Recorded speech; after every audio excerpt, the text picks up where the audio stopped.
My name is Edith Thompson, a 75-year-old widow with knuckles that occasionally ache from mild arthritis. That morning, the air in Phoenix, Arizona, was as calm as ever. I woke at 5 a.m., a habit so ingrained in my bones that I opened my eyes automatically without an alarm. The familiar kitchen in the big house on Maple Street had been the heart of our family life. A place where laughter echoed and the sweet smell of baked goods permeated every crack in the bricks and doors. Now, all that remained was the aroma of my homemade coffee, the chirping of birds outside the window, and a faint lingering sadness, reminiscent of days gone by, filled with light, of a time when I believed happiness was eternal, uncorruptible. I still remember those years clearly, when Arthur, my husband, was sitting at the breakfast table every morning, his eyes pensive behind the newspaper, when David, my son, was still a mischievous boy with clear eyes, eager to explore the world. The house used to be a warm home, a place where I found peace. But now that place seemed more stuffy after each morning breeze. The walls still stood there, silent and cold, but seemed to speak, whispering about the silent changes that I could not touch, nor had the strength to hold back. I am a retired teacher who spent 30 years in the classroom, imparting knowledge and tenderness to generations of students. I have always believed that sacrifice for family is natural. It does not need to be acknowledged. I gave up my own desires, my own trips, my own pleasures, so that David could have everything he needed and wanted. I was always the one who stood by David, even when Arthur was too strict. I sacrificed my dream of traveling the world. I put aside afternoons with friends to take care of my family. I believe that is the price of love, and I am willing to pay it. But now, at 75, I am beginning to feel myself being pushed back into an invisible darkness within this very house, like an old piece of furniture, once useful, once cherished, now existing only out of habit, not out of necessity. My son David lives with his wife Sarah and their two children, Alex, 9, and Mia, 7. It sounds warm, a family of 3 generations gathered together. But that so-called warmth is as fragile as a painting on the wall, beautiful from a distance, but cold up close. The feeling of being left out creeps in like a thin wisp of smoke into every thought, every quiet moment. I wonder, was I wrong to love my son so much? To pamper David to the point that he forgot that his mother needed love too? Or was it my blind faith in that unconditional love that kept me from realizing it was a one-sided drain, unrequited, unresponsive, just quietly draining away over the years? The once cozy evenings around the old oak table, where the whole family gathered, telling each other about the long day, sharing laughter, have become memories. That table is not simply furniture. It is the soul of the house, a silent witness of a time of attachment. I have preserved it as if preserving a part of my memories, a part of myself. But now, everything is fading, cold and distant, as if I am just a lost guest in the very home I once built. Then the first unexpected thing happened last week. Sarah, my daughter-in-law, replaced the familiar dining table with a modern set of chairs, shiny, cold, and unfamiliar. No consultation. "Mother, the old table is out of date," she said, her tone coldly polite. "We need something that fits the modern style of this house." She called me Edith, not mother, by name, as if I were a stranger. It was a name that cut like a knife into my heart. It made me feel discarded, as if my existence, my values, were no longer valuable. I looked at the new desk, the one Sarah had deemed appropriate, and felt a nameless pain in my chest. The old desk was more than just a desk. It was where Arthur had sat every morning reading the paper with a steaming cup of coffee. It was where David had studied, leaving behind ink stains and stained glass. It was where the family had gathered to blow out birthday candles, singing awkward but heartfelt songs. The desk was covered in scratches, each a memory, evidence of a time lived, loved, all of them now replaced by cold lines, without a trace, without warmth. I stood in the kitchen, looking at the new table, and felt as if an invisible wall was growing between me and the rest of my family. I tried to reason. It was just an object, but the pain wasn't in the table. It was in the neglect, in the sense of being stripped of my right to exist in the very space I once cherished. I had been the rhythm keeper of this place, the silent pillar. Now I was seen as an extra guest, a fading shadow, and then I realized I couldn't go on living like this. I needed to change, not just to survive, but to affirm that I still had value, that I wasn't an object to be put away in a dark corner.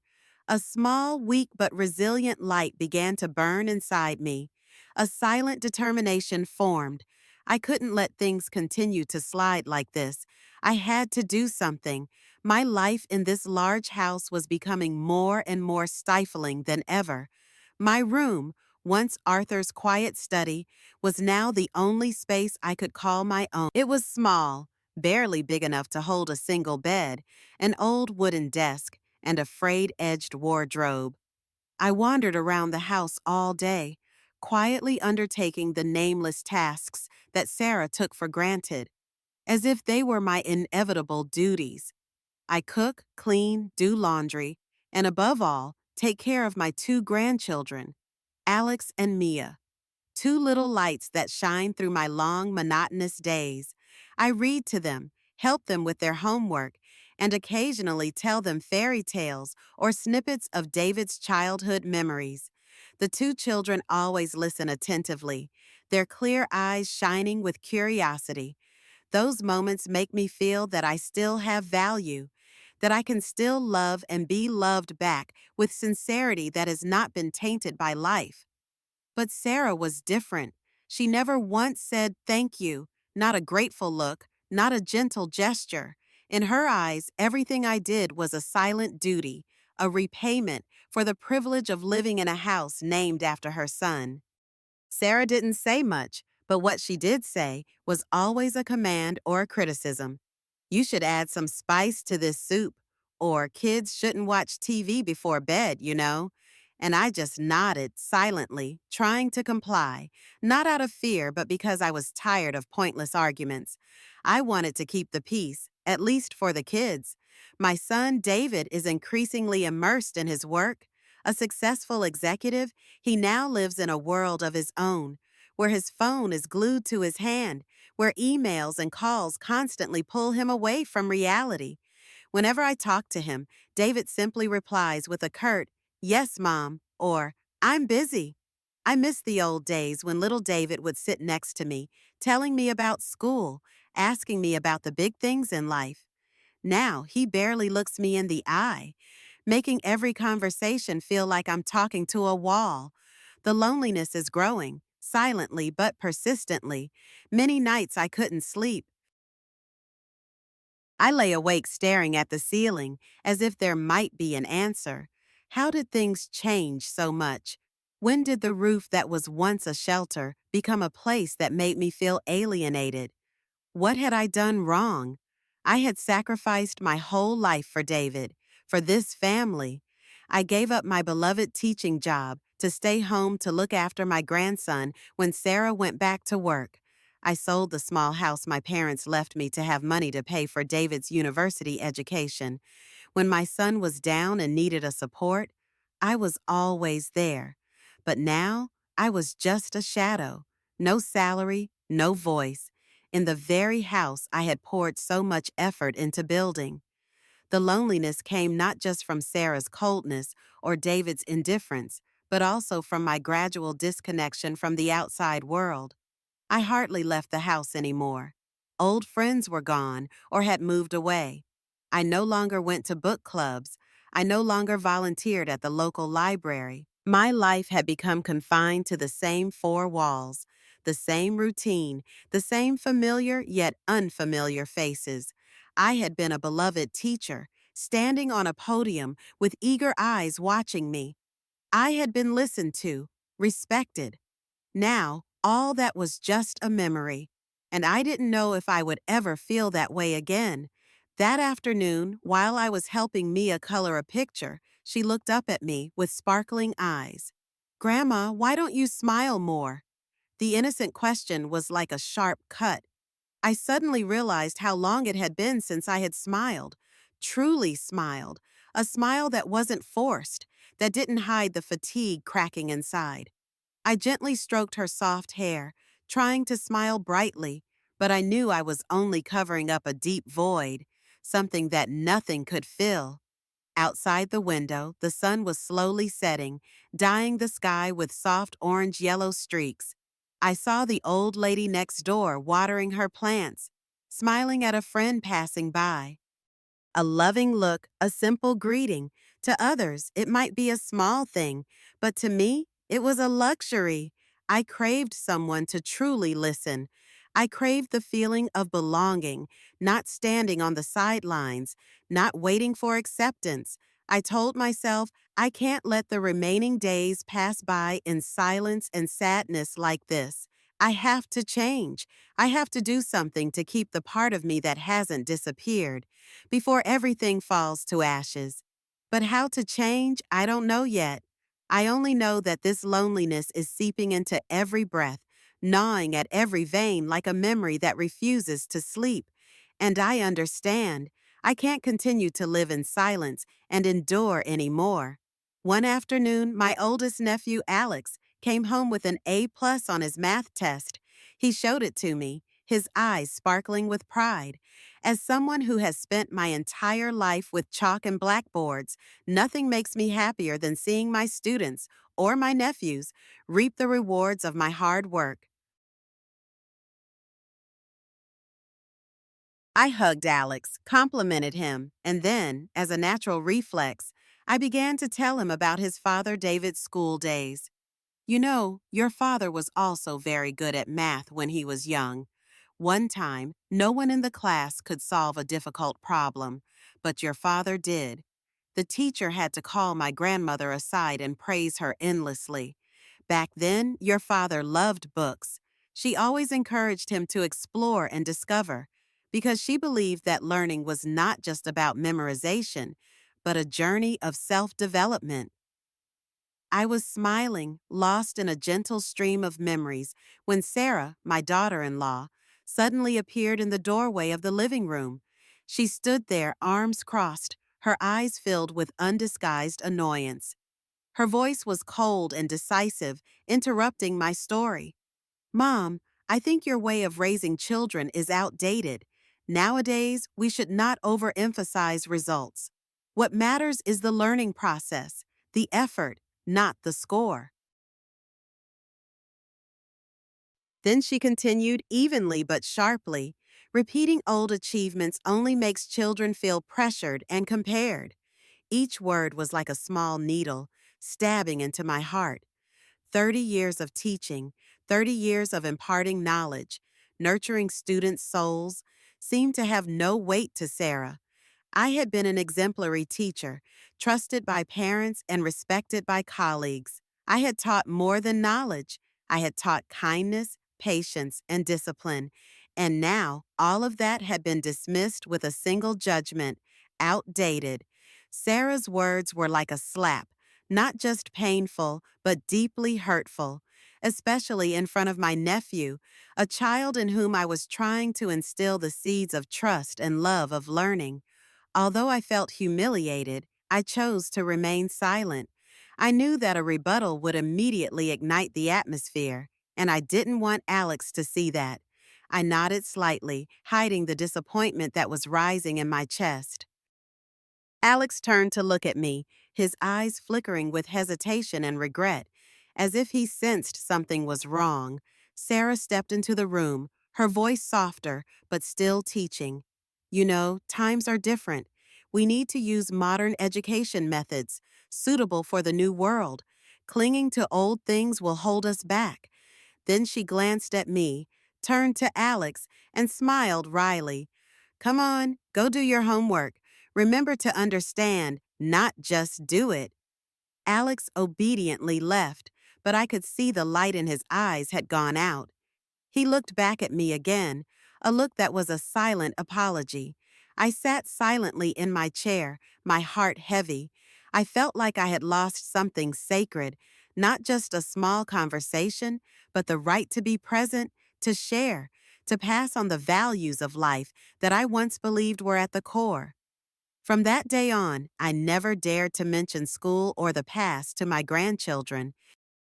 I was afraid that Sarah would intervene, judge, and turn my loving words into something that would confuse the children. I quietly stepped back, only observing, only helping when really needed, like a silent gatekeeper, no longer daring to touch their world. The sense of isolation became more pronounced than ever. I gradually realized that I had lost not only control in this house, but also my role, the role of a grandmother, a mother, someone who had a say in the upbringing of my children. I was like an unwilling spectator, sitting on the sidelines watching everything happen, without any power to intervene or contribute. Sometimes I wonder if I'm being too hard on Sarah. Maybe she was just doing what she thought was best for the kids. But then I remember the cold look in her eyes, the sharp tone in her voice, and I know this was more than just a difference in educational philosophy. It was rejection, a kind of oppressive contempt. Sarah didn't just reject my methods, she rejected me as a person. For someone who has lived a life of love and devotion, it is an immeasurable pain. I tell myself that I must be strong, but the road ahead is so dark and suffocating, and I don't know where to start. The relationship between David and I grew more and more distant. The David of the past years, the boy who always clung to his mother, chattering away, his eyes always filled with excitement and trust, was now just a memory. He used to be a son who knew how to listen, knew how to care, always came to me with naive questions and warm hugs. But now, before my eyes was a strange man, cold, busy, and always glued to his phone, as if everything in that virtual world was more important than the presence of his old mother sitting in front of him. I tried everything to get David back, back to what we used to be. I told him about old memories, about when he was a little kid, when we went camping in the woods together. Do you remember, David? I asked, trying to find some warmth in his eyes. You screamed because a cricket got into the tent, and I held you tight and told you stories until you fell asleep. But David just nodded, not taking his eyes off the phone screen. Mom, I'm busy, he said, his voice indifferent. That's a long time ago. I need to focus on work now. Those words were like cold needles stabbing into my heart. Every time I tried to mend things, David would build a wall, higher, colder, and no longer allowing me to enter. I wondered, was it me who made this relationship like this? Was it because I loved David so much, sacrificed so much, that he now took my feelings for granted? I had given up my youth, given up my own dreams just to pour all my love into my son. I used to be David's best friend, the place he came to when he needed to share. I was always there, patient, gentle, unconditional. But now it all seemed like a remnant of something lost. The feeling of guilt kept haunting me. I remembered the times Arthur, my husband, gently advised me not to spoil David too much, that he needed to learn to be independent, needed to be challenged to grow up. But I, with the heart of a mother who loved her child blindly, ignored all of it. I just wanted my child to be happy, to be protected, not to experience the harshness that life had given me. But perhaps it was that limitless love that made David grow up in a world where everything was given, not exchanged. One day, David came home late, looking exhausted. I quietly made him a cup of hot ginger tea and brought it into the study. You should get some rest, David, I said, setting the cup down. He raised his head. His eyes were red from lack of sleep. For a moment, I saw something familiar, a small light in the darkness, a reminder of my little boy. I waited, hoping he would share something, anything. But then his gaze, "Thanks, Mom," he said curtly. "I'm fine. I have to finish this." It's work again. Always work. I left the room silent and heavy. No hugs, no greetings. I realized that David no longer needed me. Not my attention, not my advice, not my presence in his life. He had Sarah, his career, his new priorities, and I was just an old mother, a shadow standing on the sidelines of my child's life. And that pain, the pain of being forgotten by my own child, was more intense than any harsh words Sarah had ever said. David is my son. He is the flesh and blood I carried and gave birth to, the part of me I loved all my life. Our relationship was everything to me, the place where I put all my trust, hope, and affection. But now it is fading away, little by little, like sand slipping through my fingers, with no way to hold on. The separation left me disoriented. I didn't know what to do.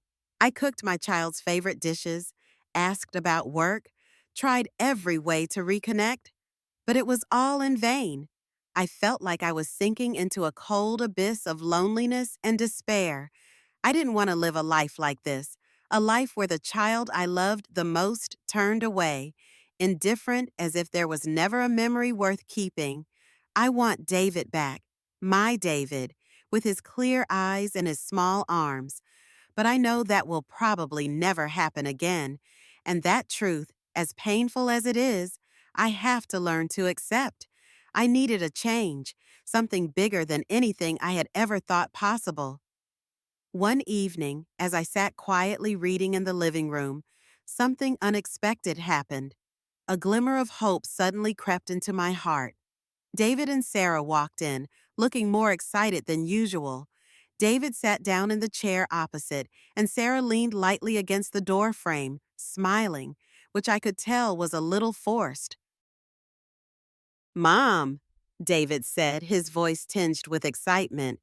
"We're going on a trip to Europe. Sarah and I have been planning this for a long time. We wanted to invite you along." I was momentarily stunned. Europe? A family trip? My heart fluttered, a warm feeling spreading through my chest. I had dreamed of going to Europe, but a busy life filled with responsibilities and sacrifices had put that dream on the back burner for too long.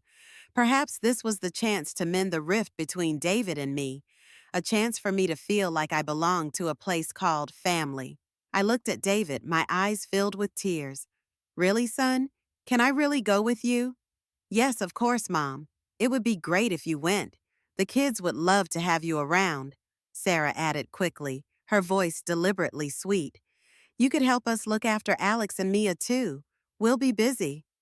The words were like a bucket of cold water thrown at me. The joy instantly vanished, replaced by a feeling of silence and doubt. "Help us watch Alex and Mia." The words echoed in my mind like a sad song that never stopped. Was I not invited because they needed me, but because they needed a babysitter? I looked at Sarah, trying to hear what she wasn't saying. The smile was there, but her eyes were still. I couldn't shake the feeling that I was being used, that my presence was only valuable in terms of service. But I couldn't refuse. The desire to leave this confined life, the desire to live for myself for once, and most of all, the desire to hold on to my motherly love for David, overcame all hesitation. I took a deep breath, trying to keep my voice calm. "Okay, I'll go." From that day on, under Sarah's careful guidance, I began packing. She took me shopping for clothes, choosing each item in her own way. "You should wear something comfortable," Sarah said, her hand brushing through the sweaters and trousers in the store. "People do a lot of walking." I picked out a few warm coats and walking shoes, but every time I reached for a floral dress I liked, Sarah stopped me. "That doesn't suit you, Mom. You should try this one." I was starting to realize that I had no say in even choosing my own clothes. Sarah controlled everything, from where I went to what I wore. This trip didn't seem to be mine, it was hers. I was a tag along, a shadow on the sidelines of someone else's plans. Still, I kept hoping. Maybe in a foreign place, amid new sights and fresh air, David and I could spend time together, talking, sharing as we used to. I imagined us walking the cobblestone streets of Rome or whispering beside masterpieces of art in Paris. Cozy evenings, the whole family gathered around the dinner table, telling each other trivial stories and laughing. I knew Sarah might have her own agenda, but I clung to that image, a complete family, where I was seen as an essential part.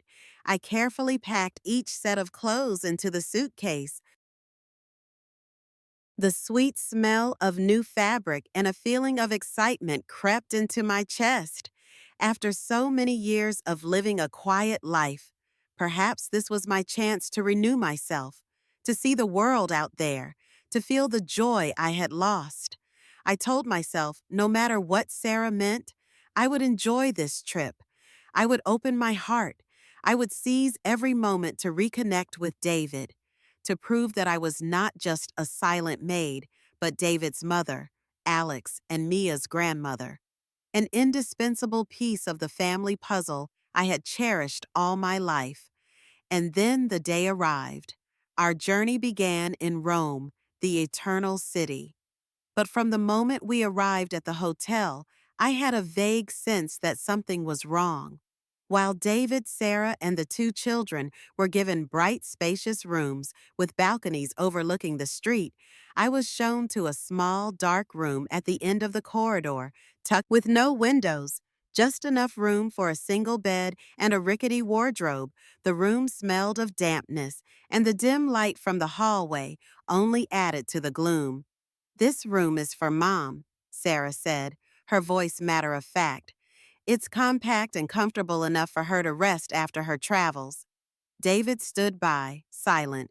No words of protest, no gestures of defense. My heart sank. The faint hope of a bonding trip seemed to have been dashed from the very beginning.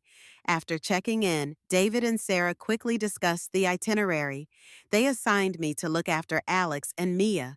"Mom, please look after the kids," Sarah said, a wry smile on her face. "We want to take a walk around Rome. There are so many beautiful sights, so many pictures." I nodded, trying to hide the disappointment that was rising in my heart. I had expected to walk around the Colosseum, cross Peter's Square, or throw coins into the Trevi Fountain. But all that was gone, replaced by a cramped room and two children eager to get out. I tried to enjoy my time with Alex and Mia. We played games, read books, and looked out the window from David and Sarah's room to watch people pass by on the busy streets of Rome. I told them about the history of Rome I had learned, about the emperors, about the brave gladiators in the ancient arena. The two children listened attentively, their eyes sparkling with curiosity. In that moment, I felt a little comforted. They were a rare ray of sunshine in the gloomy sky of the trip, but every time David and Sarah returned from a day of exploring, I felt a heavy heart. They talked about the places they had visited, the delicious food, the photos they had taken. I tried to make conversation, to share their excitement, but they responded only vaguely, as if I were an outsider. I began to understand. In their eyes, I was nothing more than an unpaid nanny, a nameless servant. I struggled to keep up with them over the next few days, despite my arthritis-ridden legs. Every step was a challenge, but I didn't want to be a burden. I tried to walk faster, suppressing the pain that screamed through my body. But every time I fell behind, Sarah would turn around and say coldly, "Mom, hurry up. We can't wait forever." David was silent, but his eyes were restless, as if he were embarrassed by his mother's slowness. I felt like I was an obstacle in their path, an old, worthless burden. One afternoon, as we were walking down a busy street in Rome, the pain suddenly came. I said softly, "Honey, I'm a little tired. Can I rest for a bit?" David turned to look at Sarah. She shrugged. "Mom, we still have to go to the Colosseum. You can rest there." I didn't answer. I just bowed my head and continued walking silently. Every step was a torture. In the midst of the bustling crowd, I felt so small and alone. It wasn't just the physical pain, but also the pain of being overlooked, forgotten, and considered useless. Tears welled up in my eyes, but I swallowed them back. This trip, which was supposed to be a vacation, a chance to reconnect, exposed my isolation even more. I felt like a stranger in my own family, an unwanted shadow on the sidelines of the fun. I watched David and Sarah smile and take pictures, Alex and Mia run around carefree, and my heart ached. I had believed that this trip would bring joy, but all I got in return was coldness, pain, and a cruel truth. I was no longer a beloved mother, no longer a respected grandmother. I was just a free babysitter, a piece of baggage they were forced to carry. The feeling of abandonment and exploitation was like a bleeding wound in my mind, and I knew this was only the beginning of worse. The European trip continued for long days, filled with fatigue and a sense of abandonment. When we arrived at the Vatican Museums, one of the most sacred and magnificent places in the world, I felt like I was entering a temple of the soul. As a retired art teacher, I have always treasured cultural and historical values. Before the trip, I spent a lot of time studying the works here, especially the Sistine Chapel and Michelangelo's masterpieces. I came with great excitement, not only to admire the art, but also to share my knowledge with Alex and Mia, hoping to instill in their young minds a love of history and beauty. As we stopped before a brilliant Renaissance painting, I leaned down and said softly, "You see, this painting tells an ancient story of love, courage, and sacrifice. The strokes, the colors, the composition, everything has a profound meaning." I tried to use simple words so that the children could understand the beauty of art. Alex and Mia listened attentively, their eyes wide with curiosity and interest. I felt a warm feeling in my heart. At least for that moment, I was not invisible. But the joy did not last long. Sarah suddenly spoke up, her voice harsh and her eyes annoyed. "Mother, I think you should not explain these paintings to the children. They are nudes. It is not appropriate. The children are too young to understand such complicated things." She looked at me as if I had done something shameful, as if I had tainted her own grandchild's childhood. I stopped dead. These paintings were not just nudes. They were masterpieces, humanistic icons, the crystallization of an entire culture. I was not saying anything vulgar or insensitive. I was simply trying to convey the true beauty of the art and the story behind it. But Sarah didn't care. She just looked at me like I was an old-fashioned, unconventional person. And what hurt me the most was David, my son. He stood there, silent, as if nothing had happened. No words of defense, no sign of defense. "Listen to Sarah," David said softly, avoiding my gaze. "Anyway, don't talk too complicated with kids. They're young." I felt like I had been ostracized from my own family. Shame and humiliation washed over me, drowning me in silence. Right in front of my grandchildren and the tourists around me, I was being criticized, judged as an immature grandmother. I looked at Alex and Mia. They were still confused. They didn't understand what had just happened, but they could clearly sense the tension between the adults. In that moment, I knew I had lost the most precious thing, their trust. From that day on, I no longer dared to share anything with them. I followed the group silently, without speaking, without comment. Like a shadow, I suddenly realized bitterly that on this trip, and perhaps even in this extended family, I was not a respected mother, a respected grandmother. I was just an unpaid babysitter, a silent servant to David and Sarah's comfort. I had hoped the trip would be a chance to heal, but it ripped open old wounds and left new, deeper ones. As the days passed, I felt more and more isolated. I tried to seek some warmth from David, but he was always busy. sometimes with Sarah, sometimes buried in his phone. Sarah remained cold, occasionally making sarcastic remarks that left me speechless. I began to feel exhausted, both physically and mentally. My joints ached, and my heart felt heavy, not because of the altitude of Europe, but because of the coldness inside me. I looked up at the other families, mothers and grandmothers, led by their children and grandchildren, holding hands, laughing and talking together. They shared precious moments while I stood on the outside, looking in like an outsider. I miss Arthur. I miss the trips we took together. Not lavish, but filled with. Now, those memories only add to the emptiness of my loneliness. I wonder how much longer I can endure. I don't know. All I know is that the dream of a meaningful trip has been shattered, leaving behind a cold reality, as if I'm living in my own nightmare. After the humiliation at the Vatican, I knew that if I wanted to preserve any semblance of harmony on this trip, I would have to be the one to take the initiative. That evening, after David and Sarah had retired to their room after a chilly dinner, I stood for a moment in front of their door, clasping my hands together, taking a deep breath and knocking. The door opened. Sarah looked at me, her face devoid of surprise or goodwill. I forced a smile, a crooked, forced one, as if the gesture had cost me all my courage. "Sarah," I said softly, my voice choking, "I want to apologize for the museum. I was not tactful in talking about those paintings in front. I just wanted them to learn more about art. But I didn't think about your ages."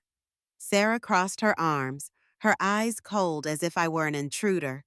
She stood still for a moment, then said, each word falling like a stone into my heart, "Mom, you don't need to apologize. You know, you're just a housekeeper on this trip. You're not a real member of the family. David and I made the plans, and I told you, you just need to look after the kids. You don't need to worry about anything else." I was stunned. The three words made rang out like a dull knife slowly cutting into my heart, cut by cut. From a mother who once played a central role in the family, I was now demoted to the lowest position, erased from all presence, all the love, all the years of sacrifice. Only a humiliating label remained. I glanced at David. He was sitting on the bed, staring at his phone, as if it had nothing to do with him. He didn't speak, didn't look up, didn't react, and David's silence was more cruel than Sarah's words. It was a silent nod, a nod of approval to the abandonment. I wanted to cry, but I held back.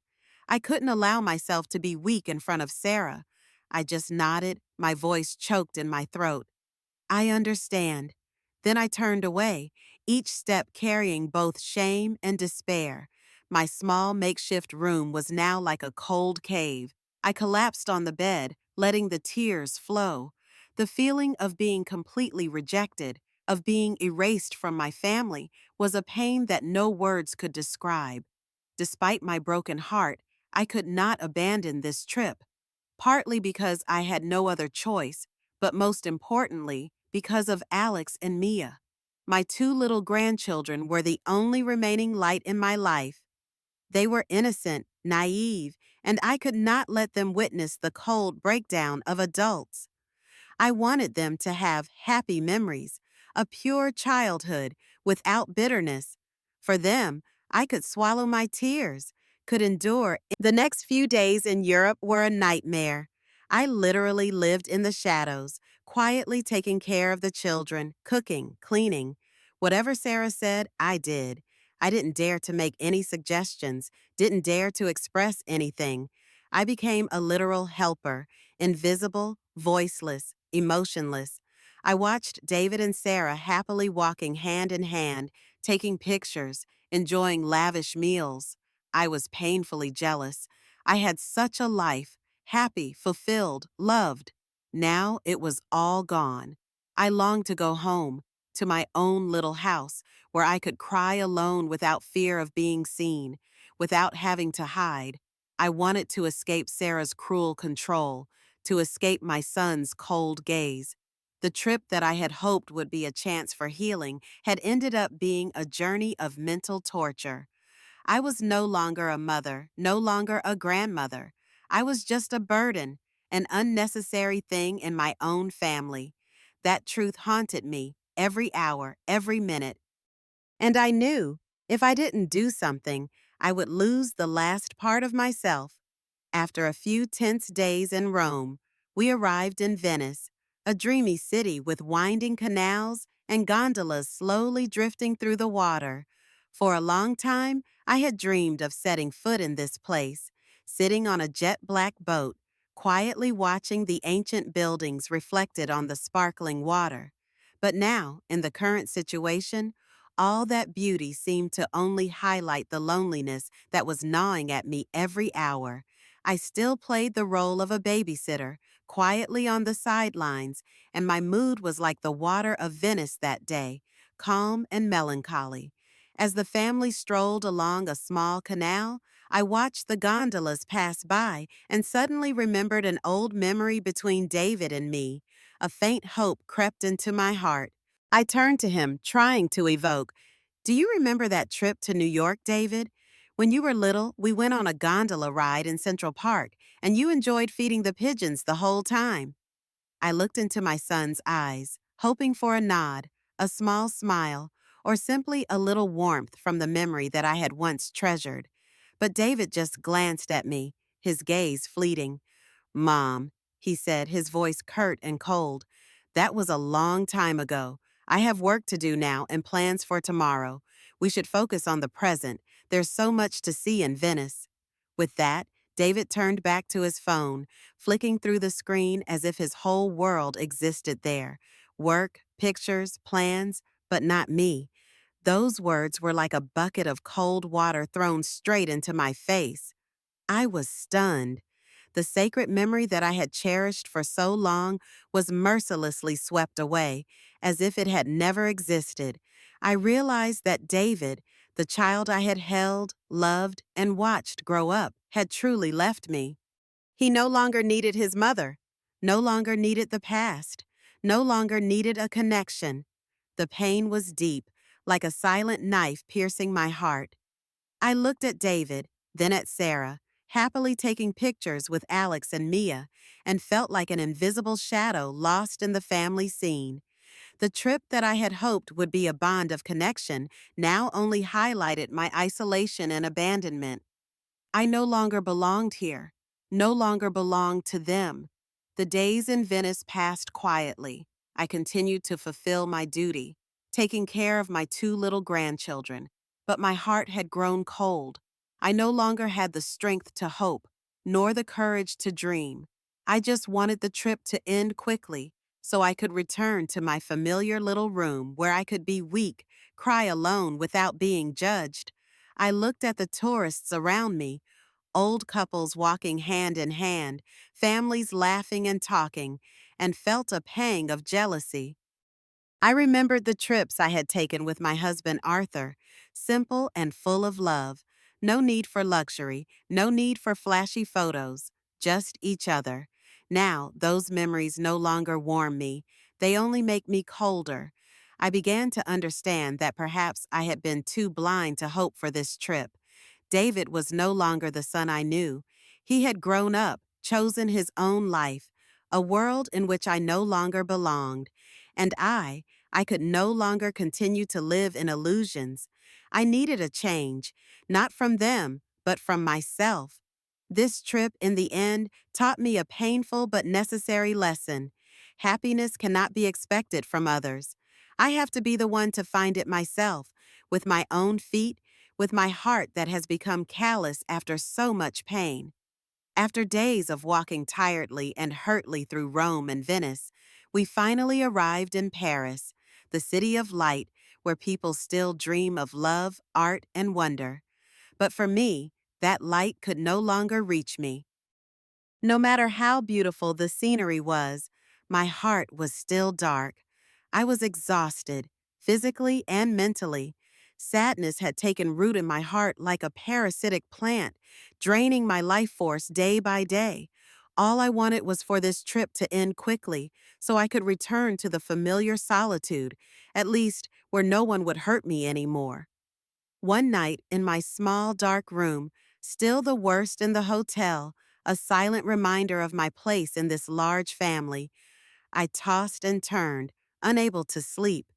Then, through the thin walls or the ventilation ducts, I heard voices coming from the next room. At first, fragments of conversation, vague, but then the words became clearer, penetrating my ears like cold needles. Sarah's voice came first, cold, dry, unflinching. You know, David, your mother is becoming a burden. She's slow, she's complaining, she's living in the past. She can't keep up with us anymore. She's ruining everything. I froze. A chill ran down my spine. Sarah paused, then continued, each word cutting like a knife. We can't keep her living at home like this. I think, how about we put her in a nursing home? There, she'll have 24/7 care, and we can live our lives without any constraints. I couldn't breathe. My heart stopped. Nursing home? The words rang in my head like a death knell. Sarah was talking to my son, talking about removing me from their lives as gently as if they were talking about rearranging the furniture. I held my breath and waited for David to speak up, to defend me, to insist that I was still his mother, still important. But no, David's voice came out slow, hesitant, then decisive. I've thought about it, Sarah. Mom probably doesn't mean it, but she's becoming a burden. When I get home, I'll think about it. Maybe it's the best solution for everyone. Each word was like a punch to the heart. It was over. I, the one who had sacrificed my youth, my whole life for my son, was now nothing but a burden. My David, the child I had held in my arms, stayed up all night to care for when he had a fever, taught him every letter, every first math operation, could now coldly consider sending me to a nursing home as a convenient option. I buried my face in my pillow, tears streaming down my face like never before. Everything was shattered. The last hope I had for this trip, that our relationship could be mended, also vanished with each indifferent word. I was just a shadow, a silent nuisance following them. I didn't dare cry out loud. I was afraid they would hear. I was scared, and I was ashamed. But most of all, I was in pain, a cold pain that no tears could express. In the darkness, something inside me changed, quietly but violently. I couldn't go on living like this, pitied, despised, excluded from my own life. They wouldn't decide my fate. No one else could, not even my son. I turned on the bedside lamp. The soft yellow light fell on the gray walls, exposing the room's temporary nature. But inside me, for the first time in a long time, a fire was burning. I was no longer Edith, submissive, silent, and weak. I was a mother, and more than that, I was a human being with the right to a full, dignified life. I will leave their lives, not because I am giving up, but because I am choosing to take back my freedom, to take back myself. The rest of my life will not be a series of days waiting for pity. It will be a new chapter, written by me. That night in Paris, in the cramped, dark hotel room, I felt as if a part of me had collapsed. The cruel words of David and Sarah about putting me in a nursing home echoed in my head like a dark song on repeat. The pain of being betrayed, of being seen as a burden, seemed to sink me into a cold abyss. But in the darkness, a fire began to burn, not blind anger, but a fire of will, of a desire to save myself. I cried, not just because I cried because I felt hopeless, hopeless because I had believed, hoped that this trip would mend something. And now it was all gone. I lay motionless, staring at the moldy ceiling. With each passing second, my resolve grew sharper. I could no longer live in silent submission. I could no longer let others decide my fate as if I were merely an inconvenient piece of baggage. I had to free myself, now. The first thing, and the most important thing, was to get out of here. I couldn't wait another second. With shaking hands, I grabbed my phone and looked up the earliest flight to Phoenix. There was one early in the morning, just a few hours away. Without hesitation, I booked it. To others, it was just a plane ticket. But to me, it was my ticket to freedom, my only escape from this life of confinement. I knew I wouldn't be going back. I sat up and began to pack. Only the essentials, the little mementos that I still treasured. The clothes Sarah had picked out for me, the ones she had deemed fashionable, suitable for my mother's trip, I left behind. They didn't belong to me, and I didn't want to take anything that bore any trace of control, of arrangement. I arranged myself in absolute silence, as if every movement were calculated not to wake anyone. Then I found a small piece of paper, took an old ballpoint pen from my bag, and wrote, "No complaint, no blame, just an affirmation, for them and for myself. David and Sarah, I heard your conversation. I understand that you feel I am a burden. I have decided to leave to find my own life. I will not be coming home with you. I wish you a happy life. Mom, Edith." I placed the letter on their bedside tables, where it would surely be the first thing they saw when they woke up. No further explanation was needed. No further justification was needed. It was my farewell, okay, and my final statement. The sky was getting light.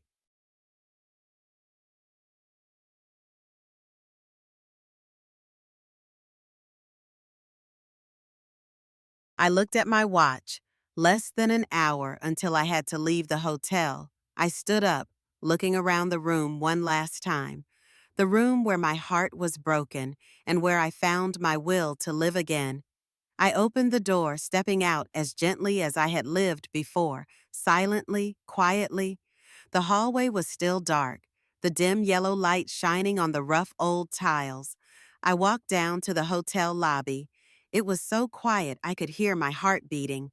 I pushed open the glass doors and stepped outside, taking a deep breath. The early morning in Paris was chilly and misty. I stood there for a moment, feeling the freshness of the air, of freedom, of a new beginning. I hailed a taxi.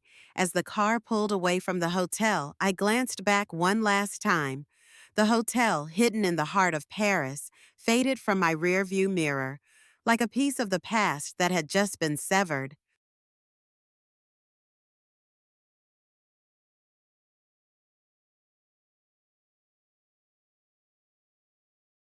I knew it. I had given up hope that my family would change, given up the illusion that I still had a place in their hearts.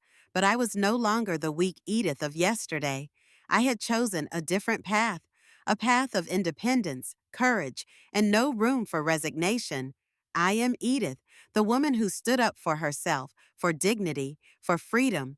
And for the first time in a long time, I feel truly alive. The flight back to Phoenix was long, but I didn't feel tired. Instead, I felt a strange sense of relief, as if a huge boulder had been lifted from my chest.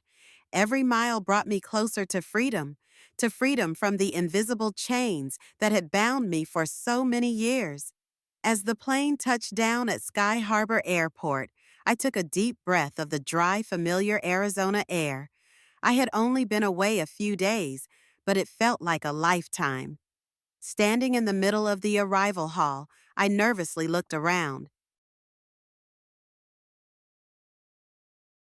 Before boarding the plane, I called Mary, my best friend, the one who kept in touch with me during the years of isolation because of my family. And then I saw her, waving from afar with a bright smile. Mary had aged, her hair was white, and the corners of her eyes were deep wrinkles, but her gaze was still as gentle and warm as ever. "Edith, you're back." She ran to me and hugged me tightly. The hug was comforting, understanding, and without judgment. I felt tears well up in my eyes, not from sadness this time, but from deep gratitude. In that moment, I knew I was not alone. On the way home, I told Mary everything: the stuffy dinner with Sarah's new table, David's indifference, and the cruel conversation in Paris. Mary listened quietly, occasionally squeezing my hand as if to give me strength. When I finished, she said softly, "Edith, you're so strong. It's time for you to live for." As we walked back to Maple Street, the old house loomed before us, large, familiar, but now an empty shell. It was no longer a home, but a place filled with painful memories and attachments that no longer had a place in my heart. I knew what I had to do. "I can't stay here, Mary," I said, my eyes never leaving the old window. "I need a fresh start." Mary nodded without hesitation. "You did the right thing, Edith. It's time for you to be free." With her help, I began the process of putting the house on the market. The house was large and well located, and quickly attracted interest. In the meantime, Mary found me a small apartment in a quiet neighborhood, far removed from the old past. The new apartment is not luxurious, but cozy. It has a small balcony overlooking the green park, where every morning I can sit and read a book or sip a cup of tea in the gentle sunlight. Most importantly, it is my own space. No one else controls it, no longer have to live in suffering. Mary was always there for me. She would drop by, invite me for walks, chat over a cup of tea like old times. She also introduced me to her neighbors, gentle older women who were also looking for connection, sharing, and the simple joys that remained in life. I started a neighborhood book club where I could share my passion for literature and find like-minded friends. I also enrolled in a painting class at the community center, something I had loved as a young person, but had given up when I became consumed with family obligations. Now, amidst the colors, I felt like I had found a part of myself that I had lost. Day by day, I feel myself gradually coming back to myself. No longer a silent shadow in my children's house, no longer an invisible servant. I am Edith, an independent woman with her own interest, friends, and life. I am proud of the decisions I have made, daring to face my fears, daring to leave my comfort. The journey to rebuilding my life has not been easy, but every step is proof that I am moving towards the light. Being in control of my life, having the freedom to choose and live as I wish, that is the greatest gift I have ever given myself. My life was slowly settling into a peaceful orbit. The old house on Maple Street was finally sold. It was as if a heavy weight had been lifted from my chest. With the proceeds, I bought a nice little house near Mary's, in the same neighborhood. The new house wasn't big or fancy, but it was mine, complete and total. No more painful memories, no more feeling controlled or suffocated by someone else. This was a place where I could breathe my own breath. Since the old house no longer belonged to me, David and Sarah had no reason to cling to or bother me. I heard that they were forced to leave and find a new place to live. The lawsuit they had filed to stop me from selling the house was quietly withdrawn. Everything that had bound me to them was severed. It was a liberation I had only dreamed of. I spent a lot of time decorating my new home to my liking: warm colors, simple but comfortable furniture. I planted a few small flower pots on the balcony, and every morning I sat with a cup of tea, watching the sun rise in the quiet space. In the afternoons, Mary and her new friends often came over. We talked, read books, and prepared simple meals filled with laughter. The small house now resounded with the sound of life. I was no longer alone. I had found a new community, people who truly listened to me, who valued me. I still maintain a careful relationship with Alex and Mia. I don't want the children to be caught up in the grudges left by the adults. Occasionally, David brings the children to visit, or I visit them. Those meetings are conducted in a gentle atmosphere, no longer heavy or harsh. David still maintains a certain distance, a reserve that has not yet disappeared, but I feel that at least he has begun to reflect. Perhaps my leaving has forced him to face the void that I once quietly filled. I don't expect a miraculous change. I just hope that, with time and sincerity, the mother child relationship will gradually be repaired. Leaving Paris marked the biggest turning point in my life. It was a painful decision, but also a necessary awakening. I realized that it is never too late to live for yourself. For a long time, I thought my life was over, that old age would be nothing but silence, suffering, and darkness. But no, it turned out that everything was just beginning. I learned to find happiness in the little things: a flower blooming early, a joke over a cup of tea, or an inspiring book. I began to put myself first, no longer making blind sacrifices for people who never saw my worth. I discovered my inner strength, the strength to stand up, to reclaim my right to live a life that was truly mine. The afternoon was falling, the last rays of the day shining through the window, dyeing the small room a golden yellow. I sat at the table, my hands holding a cup of warm tea, my eyes looking out at the sky. In that moment, I felt a deep peace. Not the peace that comes from forced silence, but true peace that comes from knowing that I am living true to my heart. I have survived the dark days. I have chosen a different path, even though it was bumpy. And now I am living a life that I love. Life is a long, ever-changing journey, but most importantly, I have learned: always listen to your heart, believe in yourself, and have the courage to seek happiness, no matter how